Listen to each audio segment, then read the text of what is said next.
15 अगस्त यानी स्वतंत्रता दिवस था और हम सभी जानते हैं कि छुट्टी के कारण आज सुबह की चाय के साथ अखबार नहीं आता। लेकिन कल की अहम खबरों से अपडेट रहने के लिए आपको बिल्कुल भी फिक्र करने की जरूरत नहीं है, क्योंकि आई इंडिया पर हम आपके लिए लेकर आए हैं उत्तर प्रदेश की कल की 15 बड़ी खबरें। शुरुआत करते हैं राजधानी लखनऊ से, जहां 80वें स्वतंत्रता दिवस के खास मौके पर मुख्यमंत्री योगी आदित्यनाथ ने विधान भवन पर राजस्थानी पगड़ी पहनकर तिरंगा फहराया और प्रदेश के युवाओं के लिए जल्द ही एक नई यूथ पॉलिसी लाने का बड़ा ऐलान भी किया। वहीं मऊ में मंत्री ए.के. शर्मा अधिकारियों पर भड़कते नजर आए और बागपत में पुलिसकर्मियों ने देशभक्ति गानों पर जमकर डांस किया। दूसरी बड़ी और बेहद दुखद खबर सहारनपुर से है, जहां एक भीषण सड़क हादसे में कश्मीर में तैनात आईटीबीपी के डीआईजी परमिंदर सिंह और उनके ड्राइवर की जान चली गई।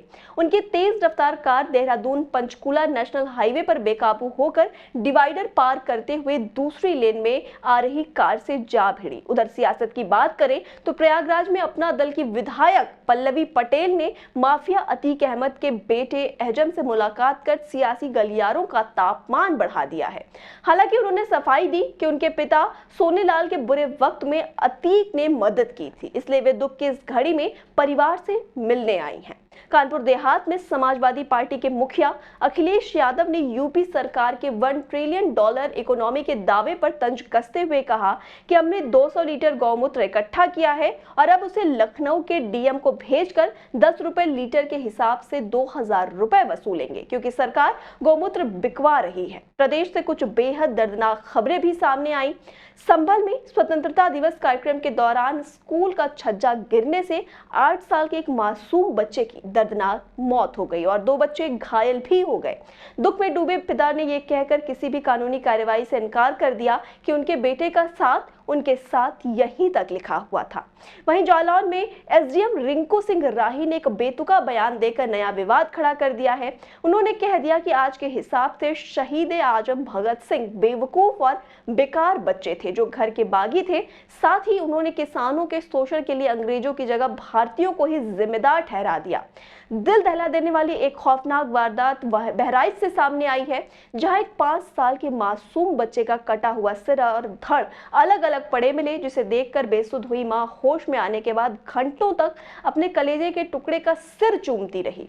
अंदेशा जताया जा रहा है कि मासूम को किसी खूंखार जंगली जानवर ने अपना निवाला बनाया है। इसके अलावा मेरठ में लोगों की संवेदनहीनता तब देखने को मिली जब महज 5 मिनट की देरी से ऑर्डर पहुंचाने पर खुद को एक बैंक का मैनेजर बताने वाले एक रसूखदार शख्स ने डिलीवरी बॉय को फ्लैट में घसीटकर लात घूंसों से बुरी तरह पीटा और उसे बंधक बनाए रखा। राजनीति में नेताओं की जुबान में बेलगाम होती नजर आ रही है। इटावा से भाजपा की महिला विधायक सरिता भदौरिया का एक गाली गलौज वाला वीडियो वायरल होने पर सपा नेता शिवपाल यादव ने कड़ा प्रहार करते हुए कहा कि भाजपा की महिला विधायक की जुबान पर सत्ता का अहंकार बोल रहा है। हादसों के सिलसिले में कन्नौज से एक खबर है कि स्वतंत्रता दिवस पर बच्चों के लिए बूंदी ले जा रहा एक युवक ट्रैक्टर से लिफ्ट लेते समय अचानक गड्ढे में उछलकर पहिए और मडगार्ड के बीच बुरी तरह फंस गया, जिससे उसकी मौके पर ही मौत हो गई।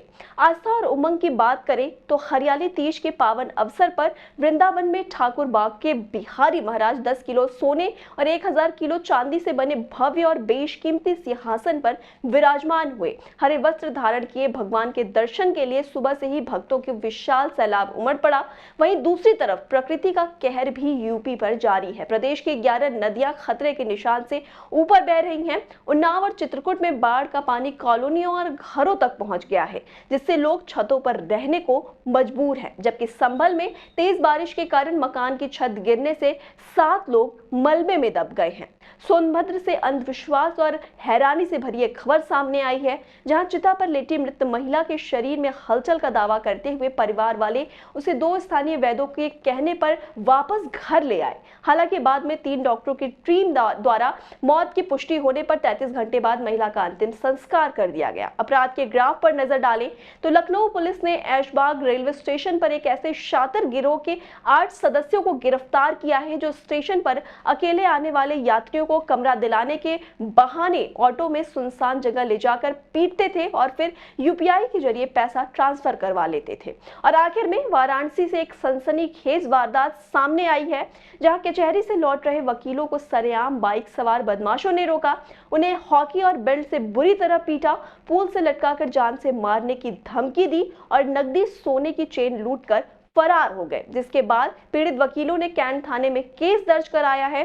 तो ये थी उत्तर प्रदेश की 15 अहम खबरें जो कल दिन भर चर्चा में रही। प्रदेश की हर छोटी बड़ी अपडेट के लिए आप जुड़े रहिए आई इंडिया के साथ। खबर आपकी, नजर हमारी, देखते रहिए आई इंडिया।